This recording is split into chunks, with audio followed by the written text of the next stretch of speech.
बिस्मिल्लाहिर्रहमानिर्रहीम। अस्सलाम वालेकुम। उम्मीद करता हूँ आप तमाम नाज़रीन और सामाईन खैर वाफ़ियत से होंगे। नाज़रीन, इस वक्त फ़लस्तीन के मंजरनामे से बहुत सारी ख़बरें और बहुत कामयाबियों वाली ख़बरें सामने आ रही हैं। अल-क़स्साम ब्रिगेड की जानिब से कुछ ख़बरें हैं, उसके अलावा अल-क़ुद्स ब्रिगेड है और अल-अक़सा शुहदा ब्रिगेड की जानिब से भी कुछ ख़बरें सामने आ रही हैं। इसके साथ साथ इसराइली मीडिया भी कुछ ख़बरों को क्लेम कर रहा है, इसके ऊपर भी इस वीडियो में बात करेंगे। तो अगर अब तक आपने हमारे इस चैनल पाक गोल्ड मीडिया को सब्सक्राइब नहीं किया तो इस चैनल को सब्सक्राइब कीजिए ताकि आने वाली तमाम वीडियोज़ आप तक पहुँच सकें। इस वीडियो को लाइक शेयर करना मत भूलिए और कमेंट्स में अपनी कीमती आरा का इजहार ज़रूर कीजिए। तो नाज़रीन, इस वक्त जो गज़ा स्ट्रिप से ख़बरें सामने आ रही हैं, गज़ा पट्टी से जो ख़बरें सामने आ रही हैं, Al Quds brigade announces the downing of a drone used by the occupation army for intelligence missions north east of Bureij in the central Gaza strip. अब ये कार्रवाई सामने आ रही है अल-क़ुद्स ब्रिगेड की, जो कि गज़ा पट्टी के अंदर की गई है और एक ऐसे इंटेलिजेंस रिकॉनेसेंस ड्रोन को निशाना बनाया है और उसको तबाह किया गया है, गिराया गया है, जो कि इसराइलियों के लिए इंफॉर्मेशंस या मालूमात इकट्ठा कर रहा था और दाखिल हुआ गज़ा पट्टी के अंदर। और उसका मकसद ये था कि उन तमाम जगहों की निशानदही की जाए कि जहाँ पर पॉसिबिलिटी हो सकती है कि यहाँ पर रेजिस्टेंस फाइटर्स या मुज़ाहिमती तहरीक के जो मुजाहिदीन हैं वो मौजूद हैं, तो उनकी इंफॉर्मेशन या उनकी इत्तलात को गैदर करने के लिए ये ड्रोन दाखिल हुआ था गज़ा पट्टी में और एक भरपूर निशाना लगाया गया, फ़िज़ा में ही तबाह किया गया और अल-क़ुद्स ब्रिगेड इस हमले की ज़िम्मेदारी कबूल कर रहा है। अब बता रहा है कि ये कार्रवाई हमने की है। अब इसी के साथ साथ Al Qassam brigade announces the seizure of 2 quadcopter aircraft while they were carrying out intelligence mission south of Al Zaytoun neighbourhood in Gaza city. अब ये एक और कार्रवाई अल-क़स्साम ब्रिगेड की जानिब से सामने आई है। एक जानिब तो अल-क़ुद्स ब्रिगेड एक इसी तरह के इंटेलिजेंस ड्रोन को तबाह करती है, लेकिन अल-क़स्साम ब्रिगेड की जानिब से जो ये कार्रवाई सामने आई, उन्होंने इन 2 ड्रोन्स को हैक किया। हैक करने के बाद इसके ऊपर कब्ज़ा किया और वो तमाम इंफॉर्मेशन जो ये ड्रोन्स इसराइल ले जाना चाहते थे, ये तमाम इंफॉर्मेशन अब अल-क़स्साम के पास मौजूद है। आप अंदाज़ा लगाइए कि एक जानिब तो ये मुजाहिदीन गोला बारूद, हथियार, गोलियों, बंदूकों से लड़ रहे हैं और अब ये जो साइबर वॉरफेयर का मामला है, यानी अब एक ऐसे हमले जो कि इंटरनेट और इंफॉर्मेशन टेक्नोलॉजी के ज़रिए किए जा रहे हैं इसराइल पे, इसमें भी अब मुजाहिदीन जो है वो महारत हासिल करते जा रहे हैं और इन 2 क्वाडकॉप्टर्स को बाहिफाजत उतारना और इनके अंदर जो मौजूद मालूमात थी उनको हासिल करना इतना आसान नहीं है कि किस तरह से फ़िज़ा से इनको जो है बाहिफाजत ज़मीन पे उतार लिया गया, सीज़ कर लिया गया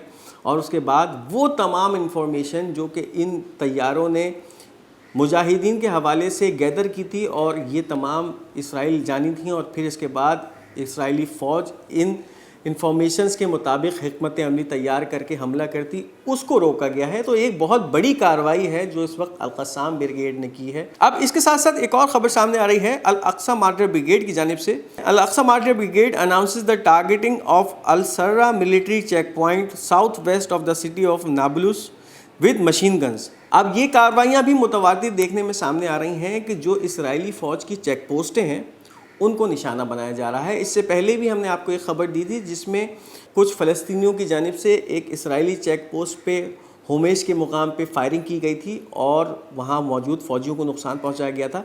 अभी एक और ख़बर सामने आ रही है जिसमें अल-अक़सा मार्टियर ब्रिगेड के जो रेजिस्टेंस फाइटर्स हैं उनकी जानिब से सर्रा मिलिट्री चेक पोस्ट, जो कि एक फ़ौजी चेक पोस्ट है और जहाँ पर बहुत सारे फ़ौजी जो हैं वो क़याम भी करते हैं, वहाँ निशाना बनाया गया और ये निशाना मशीन गनों से बनाया गया है। अब आप अंदाज़ा लगाइए कि बड़े हथियारों का इस्तेमाल भी किया जा रहा है, मॉर्टर शेल भी दागे जा रहे हैं, मिसाइल्स भी दागे जा रहे हैं और इसके साथ साथ जो साइबर वॉरफेयर है वो भी जारी है। तो अब ये जो मंजरनामा है इस जंग का, ये फैलता जा रहा है, बढ़ता जा रहा है।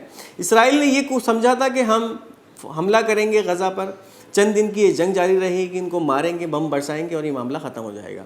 लेकिन अब इस मामले पे तकरीबन 120 और 125 दिन गुजर चुके हैं, लेकिन ये जो घुमसान की लड़ाई है या ये घुमसान का जो रन है ये बढ़ता जा रहा है और अब मुजाहिदीन की जानिब से ऐसे नए नए तरीक़े और ऐसे नए नए हथियार सामने आ रहे हैं। तो ये चीज़ें भी इस वक्त सामने आ रही हैं। अब इसके साथ साथ अल-क़ुद्स ब्रिगेड की एक और कार्रवाई है Tulkarm Brigade, an Israeli military bulldozer was targeted at the entrance of Nur Shams camp with high explosive device, wounding and damaging it. اب ایک بلڈوزر، اسرائیلی بلڈوزر داخل ہوتا ہے نور شمس کیمپ میں، اور اس کا کام کیا ہے؟ اس کا کام یہ ہے کہ وہاں جو اس نے تباہی مچائی ہے اس تباہی کو برابر کرنے کے لیے ایک بلڈوزر داخل ہوتا ہے نور شمس کیمپ میں. اس کو نشانہ بنایا جاتا ہے طلکرم بریگیڈ کے مجاہدین کی جانب سے. طلکرم بریگیڈ جو کہ القدس بریگیڈ کا ہی ایک حصہ ہے یا ان کا ایک چھوٹا پارٹ ہے، ان کے مجاہدین کی جانب سے نشانہ بنایا جاتا ہے. اور یہ نشانہ ہائیلی ایکسپلوزیو ڈیوائس سے بنایا جاتا ہے، یعنی ایک ایسا بم سے ان پہ حملہ کیا جاتا ہے جس میں پھر ایک جانب تو اس بلڈوزر میں موجود جو عملہ ہوتا ہے اس کے چیتھڑ اڑ جاتے ہیں، وہ جو ہے وہ زخمی ہوتا ہے، اور اس کے ساتھ ساتھ اس بلڈوزر کو بھی شدید اور خاطر خواہ نقصان پہنچتا ہے. تو یہ بھی ایک بہت ہی بھرپور کارروائی ہے اس وقت جو القدس بریگیڈ کے ایک ٹکڑے طلکرم بریگیڈ کی اس وقت سامنے آ رہی ہے. اب آپ کو اس کے ساتھ ساتھ یہ بتاتے چلیں کہ جو اس وقت غزہ کے اندر گھمسان کی لڑائیاں جاری ہیں اور ایک گھمسان کا رن ہے، بہت سارے اسرائیلی فوجیوں کو اب تک ہلاک کیا جا چکا ہے. اور اس وقت اسرائیلی میڈیا یہ دعویٰ کر رہا ہے، اسرائیل ٹوڈے ایک اس کا اسرائیل کا ایک اخبار ہے، اس کی خبر سامنے آ رہی ہے. Officer Amishar Ben David, who was killed yesterday in Gaza, is the cousin of Finance Minister Bezalel Smotrach. اب یہ ایک اسرائیل کا وزیر خزانہ، اس کا کزن غزہ کے اندر لڑ رہا ہے، اس کو نشانہ بنایا جاتا ہے، اس کو مارا جاتا ہے. مجاہدین کی ایک بھرپور کارروائی ہوتی ہے جس کے اندر یہ فوجی ہلاک ہوتا ہے، اور یہ ایک فوجی افسر ہے، اور یہ کزن بتایا جا رہا ہے اسرائیلی فائنینس منسٹر کا. تو اب آپ اندازہ لگائیے کہ اس وقت کیا کیفیت ہے، مجاہدین کا جو مورال ہے اس جنگ میں وہ کہاں پر موجود ہے، اور کس طرح سے اب یہ کارروائیاں، ایک تو بڑے ہتھیاروں کا استعمال شروع ہو چکا ہے، دوسری جانب سائبر وارفیئر بھی نظر آ رہا ہے کہ کس طرح سے اب کوارڈ کاپٹرز اور ڈرون جو ہے وہ تباہ نہیں کیے جا رہے، تباہ کرنے کے ساتھ ساتھ بحفاظت اتارے بھی جا رہے ہیں اور ان کی جو انفارمیشن ہے وہ حاصل کی جا رہی ہے. اب اس کے ساتھ ساتھ جو ایک اور کرائسس اس وقت اسرائیل فیس کر رہا ہے، اسرائیل کا چینل 13 یہ خبر بریک کر رہا ہے، یہ خبر دے رہا ہے، The crisis between Prime Minister Netanyahu and the American administration is worsening and may affect American military aid to Israel. ہم نے آپ کو کل کی خبر میں یہ بات بتائی تھی کہ اس وقت اسرائیل کا جو ہتھیار یا اس کا اسلحے کا ذخیرہ ہے وہ کس طرح سے اب کم ہوتا جا رہا ہے. ایک جانب تو اسرائیلی فوج بے دردی سے جس طرح یہ اسلحہ استعمال کر رہی ہے تو ظاہر ہے جو چیزیں سامنے آنی ہیں، اس اسلحے کو ایک دن تو ختم ہونا ہے.